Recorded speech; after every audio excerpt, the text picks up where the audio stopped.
안녕하세요. 크립토TV입니다. 올해 10월에 대선에 나와서 나를 대통령으로 뽑아준다면 사기꾼들인 중앙은행을 없애버리고 비트코인을 도입한다는 특이한 분이 계셔서 한번 소개해 드려 볼까 합니다. 근데 그 전에 그 나라에서 있었던 더 재밌는 사건이 있어서 그것부터 짧게 한번 말씀을 드려 보겠습니다. 일단 그 나라 이름은 아르헨티나고요. 거기에서 정말 우픈 강도 사건이 있었습니다. 사실은 이게 작년 8월에 있었던 일인데 이제 최근에 아르헨티나 인플레가 더 치솟으면서 다시 한번 회자가 되고 있다고 합니다. 무슨 일이냐면요. 일단 아르헨티나랑 파라과이의 국경 사이에 마트가 있었다고 해요. 그래서 거기에 이제 총을 든 강도가 나타나서 돈 내나 하니까 뭐 점원은 돈 줬죠. 돈을 줬는데 강도가 하는 말이 싫다 싫어 안 가져가 패소 가지고 뭐래 하면서 돈 집어 던지고 막 성질을 냈다고 해요. 그러니까 점원은 어이없어 하고 어수선한 틈을 타서 점원은 신고를 하고 강도는 도망을 가고. 근데 이 재밌는 사연이 이제 동영상으로 다 찍히고 있었던 거죠. 그래서 중남미 전역에 SNS로 퍼지면서 굉장히 재밌던 해프닝으로 많이 이제 퍼졌었는데 그게 최근에 다시 회자가 되고 있는 거죠. 왜냐하면 이제 아르헨티나의 인플레이션이 사실 중앙은행에서 매달 발표를 하고 있는데 126%갈 거다. 그러니까 저번 달 한 달 전에 발표했던 것보다도 16%가 더 올라버린 거죠. 그러니까 원래는 올해 12월 말 기준으로 가면 110%될 거다 했는데 16%가 올라버린 거고 4월 한 달만 보더라도 7.5%가 올랐어요. 한 달 만에. 미국은 연간 전체로 해서 5%만 돼도 지금 막 난리 부르스잖아요. 죽겠다고 난리인데 한 달에 7.5%가 오른 거고 또 이거는 이제 12월 말 기준으로 끊어서 그런 거고요. 기간을 좀만 옮겨서 올해 4월부터 내년 4월까지 1년으로 기준으로 봤더니 기대 인플레가 146%더라. 20%가 또 오른 거죠. 그러니까 뭐 엿가락 늘어나듯이 자기 마음대로 물가가 오르고 있는데 문제는 우리가 이제 남의 얘기라고 지금 쉽게 얘기를 해서 그런데 이분들은 생활이 정말 피폐해지고 빈곤층으로 떨어질 수밖에 없어요. 월급을 받자마자 뭐 요만큼 줘야 뭐 그러니까 치킨 바꾸고 뭐 비누, 휴지 바꿔야 되는 거죠. 아니면 살 수가 없으니까. 근데 그것도 참 안타까운 게 이 생활을 지금 80년째 하고 있어요. 1940년부터 정치인들은 당선이 돼야 되니까, 뭐, 이거, 뭐, 월세 내줄게, 뭐, 식비 내줄게, 교통비 내줄게 하면서 포퓰리즘 하는 거고, 뭐, 민생들, 이 국민들도 막 현금 주니까 좋다고 뽑아주는 거고, 80년째 하고 있는 겁니다. 그러니까 맨날 돈 없다고 IMF의 단골 손님으로 달러 빌려가고 있는 거고, 그러니까 이 와중에 이제 필요한 거는 결국은 달러나 금이나 비트코인이다. 이제 저는 그거 중에 하나가 비트코인이다. 이 얘기를 하려고 이 영상을 지금 찍고 있는 거죠. 근데 상황이 정말 심각합니다. 조금만 더 들어가 보면요. 일단 미국은 0.75% 금리 올린다고 뭐 이게 뭐 자이언트 스텝이라고 난리 부르스였는데 네이버에서 아르헨티나 금리를 딱 치면요. 91%가 나옵니다. 그리고 한 달 전에 81%였는데 한 달 만에 10%를 올린 거죠. 그러니까 자이언트 스텝을 곱하기 10을 하고 2.5를 더해야 이제 아르헨티나 한 달 금리 인상분이 나옵니다. 근데 요 정도 나와야 되는 게 아까 보셨죠? 물가가 뭐 126%냐 146%냐 이러고 있는데 당연히 100%는 돼야 뭐 똔똔이거나 뭐 해지가 되겠죠. 그러니까 참 너무 이게 심각하죠. 그러니까 아르헨티나에서 비트코인을 살려고 하면 프리미엄을 35,000불을 줘야 되는 거예요. 전 처음에 이게 비트코인 한 개 가격인 줄 알았거든요. 근데 가격이 아니라 웃돈이죠. 프리미엄은. 김치 프리미엄이라고 해서. 그러니까 다른데 4월 말 기준으로 글로벌 다른 나라에서 27,000불에 이걸 비트코인을 살 수 있으면 아르헨티나에선 62,000불을 줘야 비트코인 하나를 살 수 있었다는 거죠. 근데 그럴만 하죠. 뭐 두 배는 물가가 1년에 오르니까 뭐 요 정도는 줘야 하나를 살 수 있겠죠. 그리고 멀리 갈 것도 없이 18년 이후부터 달러 대비 페소화의 이제 가치 하락을 보면 99%가 폭락을 했어요. 차라리 테라루나에 투자를 했거나 아니면 뭐 FTX 뭐 거기에 투자를 해서 그러면 이제 뭐 욕할 사람이라도 있고요. 아니면 뭐 FTX 채권자 명단에라도 올라가는데 이건 나라가 이러고 있으니 뭐 어디다 하소연할 수도 없는 거죠. 그러니까 아르헨티나 국민의 60%가 비트코인을 장기적으로 나를 보호할 해지 수단이다를 이제 알게 된 거예요. 아르헨티나가 뭐 아시겠지만 교육 수준이 높거나 이러지 않죠. 그럼에도 60%가 비트코인은 알고 해지 수단인 걸 이제 다 알고 있는 거죠. 작년 말 기준입니다. 그래서 이제 뭐 달러로도 이렇게 해지를 하고 싶으나 문제는 나라에서 달러 구매 한도를 1인당 월에 200불로 막아놨죠. 26만 원 이상은 한 달에 살 수도 없어요.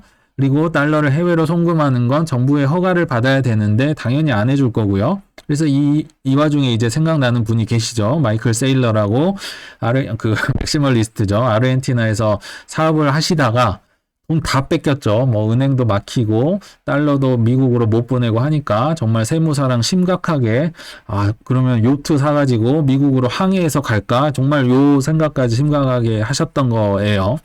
그만큼 이제 아르헨티나에 살다 보면 비트코인 맥시멀리스트가 될 수밖에 없는 거죠. 근데 이런 문제가 비록 물론 이제 정치인이나 중앙은행 뭐 내부 문제도 있지만은 외부 요인도 있다는 거예요. 아시겠지만 IMF에서 돈 빌려주는 조건으로 달러 빌려줄 테니까 비트코인 규제해. 그거를 5월 7일에 지금 또 얘기를 한 겁니다. 참 안타까운 얘기인데요. 결제 서비스 업체들이 비트코인으로 사고 파는 결제 업체들이 중남미에도 다 있었어요. 있었는데 이제 아르헨티나가 비트코인으로 결제하지 마. 지금 최근에 다시 한번 요청을 한 겁니다. 왜냐하면 IMF가 니네 달러 필요하지? 그러면 450억 불 내가 구제금융 해줄 테니까 반 코인 정책 펴셔라. 알았지? 이 조건을 걸고 빌려주는 거죠. 그러니까 따를 수밖에 없는 거고. 그래서 이제 중앙은행들이 결제 서비스 업체들한테 하는 말이 니네 고객들한테 권한 받은 거 아니잖아. 고객들, 개인들이 비트코인으로 결제하라고 요청했어? 원한 거 아니잖아. 그들이. 그러니까 하지 마. 니네들이 하고 싶은 거 하지 마. 지금 이 얘기를 하는 거고요. 대신에 이제 거래소 등을 통해서 스스로 하든가 말든가. 이게 무슨 얘기냐면요. 개인이 이제 가게에 가가지고 껌을 샀어요. 그러면 우리로 하면 업비트 들어가서 비트코인 0.00001개를 가게 주인한테 보내는 거는 막지 않았다. 이 얘기인 겁니다. 근데 이게 결제하면 뭐 1, 2초면 될 거를 막 30분, 1시간씩 걸리는 거를 이제 그렇게 할 수가 없겠죠. 그러니까 결국은 쓰지 말라는 거고요. 정말 긍정적으로 해석을 하면 그래도 막지는 않았다. 결제를 막지는 않았다. 뭐 이런 건 그나마 긍정적인 의미를 찾으려면 이렇게 얘기는 할 수는 있을 것 같아요. 근데 상황이 이렇다 보니까 뭐 달러도 못하게 하고 비트코인도 못하게 하고 뭐 어떻게 할 방법이 없죠. 그러니까 결국은 이런 분이 이제 영웅으로 등장을 하는 거죠. 정말 이분이 했던 말이 그대로인 게요. 중앙은행은 스캠이다, 사기라고 얘기를 하면서 이제 올해 10월에 있을 대선 후보, 돌직구를 던지는 대선 후보가 있습니다. 경제학자 출신이고요. 하비에르 밀레이라는 이제 부에노스아이레스의 하원 의원입니다. 좀 보셔도 특이하게 생겼죠. 굉장히 특이하신 분이고요. 코로나 백신을 하셨고 기후변화는 허구다. 이거 다 사기 아니냐 하면서 반기득권 이미지로 이제 큰 인기를 얻고 있는 분이고요. 실제로 이 헤어스타일이 특이하죠. 막 구렛나루도 길고 자기가 머리를 빗지 않고 다닌다고 합니다. 이 머리 스타일로도 굉장히 화제가 됐던 분이고요. 70년생입니다. 생각보다 젊으신 이제 트럼프 추종자인데요. 이분의 이제 얘기를 들어보면 결국 이제 용건만 주제만 얘기하면 중앙은행은 스캠이다. 야, 이렇게 강력하게 얘기하는 분은 이제 처음 본 것 같아요. 더 얘기를 들어보자면 정치인들은 인플레라는 이제 보이지 않는 세금으로 인해서 국민들을 속여서 재산을 다 갉아먹고 있는 거 아니냐. 이놈 사기꾼들이다, 이놈들. 그리고 돈은 정부가 소유하는 게 아니라 민간이 발명을 한 건데 왜 자꾸 정부가 금리를 올리고 내리고 돈을 찍고 말고 해서 다 뺏어가는 거냐. 결국은 비트코인이 돈을 제 주인인 이제 민간들에게 돌려주는 역할을 할 거다. 비트코인이. 야, 참 멋있는 말이죠. 나카모토 사토시가 들으면 참 칭찬해 줄 만한 그의 버금가는 맥시멀리스트 다운 발언을 하고 있습니다. 그래서 이분이 이제 인기가 있으신 건 맞아요. 근데 하나 재밌는 게 작년 말에 아르헨티나가 월드컵에서 33년 만에 월드컵 우승을 차지했었죠. 그래서 그때 이제 대선 후보로 설문조사를 했었는데 이분이 이제 2위를 하셨어요. 리오넬 메시가 무려 3배 이상의 득표를 차지하면서 대선 후보에 나오면 1위가 될 거라고는 이제 설문조사가 있었어요. 물론 이제 약간 우스갯소리이기도 한데요. 실제로 그때 당시의 분위기가 아르헨티나가 우승을 하면 대선 경선할 필요 없다. 메시가 대통령 될 거니까 이런 기사가 팽배했었죠. 근데 물론 이제 메시가 나와야 가능한 거니까 뭐 안 나오겠죠. 그래서 이분만 안 나오면 이제 좀 10월에 대통령이 될 가능성이 실제로 높은 분입니다. 어찌됐든 이분의 얘기를 좀만 더 들어보면 중앙은행은 아예 없애버리는 것을 제안한다. 왜냐? 정부가 자꾸 사기를 치잖아. 그리고 법정 앞에 특히나 돈 찍고 이거를 포기를 못할 거다. 마약과 같을 걸. 왜냐면 이제 포퓰리즘 이제 그 민생들 얘기하는 거 해줘야 되니까 돈은 막 찍어낼 거고, 그리고 인플레를 일으키는 것도 괜찮은 게 그 돈에 대한 빚이 있겠죠. 찍어냈으니까 거기에 대한 이자가 경감되니까 뭐 인플레이션 뭐 괜찮다 지금 이런 식으로 계속 얘기를 하고 있고, 민생이 막 반란 일으키고 하면 또 돈 퍼주면 해결하면 되고 80년간 이렇게 해결을 했었죠. 그러니까 이게 잘못된 거다. 정부가 나쁜 거다. 이 얘기를 하는 거고, 비트코인의 탄생은 결국에 중앙은행의 사기 행각 때문에 나온 작용 반작용이다. 야, 이런 멋진 말을 정치인이 하는 건 처음 들어봤습니다. 중앙은행이 사기를 치니까 이게 태어난 거 아니냐. 이제는 아까 얘기했듯이 민간한테 돈을 돌려주자 이 얘기를 하는 거고요. 그래서 또 뭐 빈말이 진짜 아닌 게 22년 10월의 지지율만 보더라도 24%였어요. 압도적이었습니다. 물론 이분이 이제 그 당에서 뭐 자유당인가 그럴 텐데 그 당에서 뭐 경선 후보로 될지 안 될지도 모르고 여러 변수가 있지만 또 타 후보들 뭐 여기 많이 있죠. 이런 분들 뭐 이분만 하더라도 전 대통령이자 현 부통령으로 알고 있는데 뭐 이런 분들이 너무 많아요. 부정부패, 뭐 통계 조작, 국가 횡령, 뭐 이미 감옥에서 5년, 뭐 다 이런 분들이에요. 그러니까 좀 될 확률이 높지 않을까. 물론 그 전까지 이분도 뭔가가 나오면 안 되겠죠. 하지만 누구보다도 현재 기준으로는 이제 제2의 부켈레 대통령, 그 엘살바도르 법정 앞에 비트코인으로 했던 고 친 비트코인 대통령이 탄생하는 게 아니냐. 이런 기대감이 조금은 있다고 보시면 좋을 것 같아요.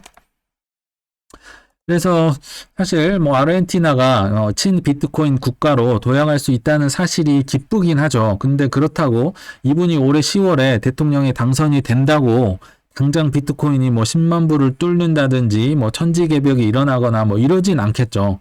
그렇지만 그럼에도 저는 낙숫물이 대도를 뚫듯이 이런 사건 하나하나가 좀 의미가 크다고 생각을 합니다. 특히나 최근에 있었던 사건만 일단 기억나는 대로 제가 한번 써봤어요.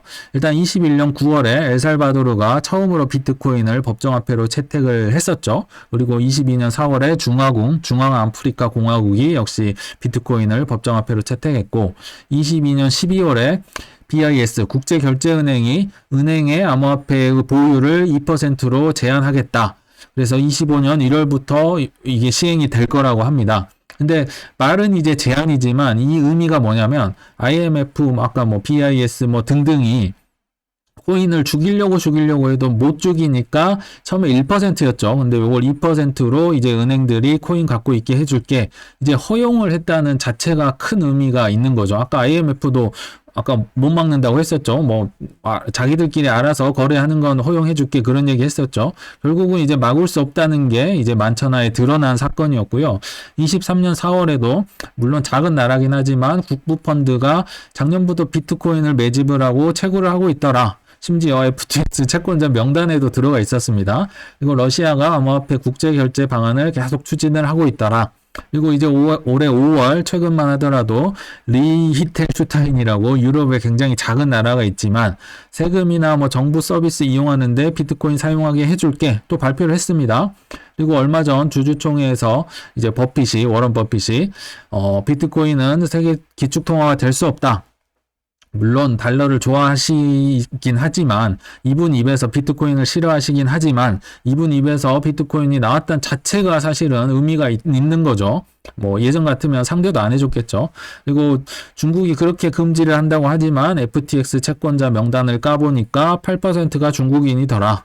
참 이런 뭐 소소한 사건들이 계속 생겨나고 있죠. 그래서 적어도 지금은 과거에 뭐 박상기나 유시민 작가나 이런 분들 말처럼 비트코인이 뭐 도박이다, 뭐 없애버려야 된다, 뭐 사기다 이런 말은 그래도 없지 않았나요? 그러니까 참 의미가 있다고 보고요. 다들 그래서 묵묵히 공부를 하시면서 시총 상위권 코인을 야금야금 매수를 해 간다면 그래도 몇 년 내로 우리한테 큰 기쁨을 주지 않을까 한번 조심스럽게 기대를 해 보겠습니다. 네, 시청 감사합니다.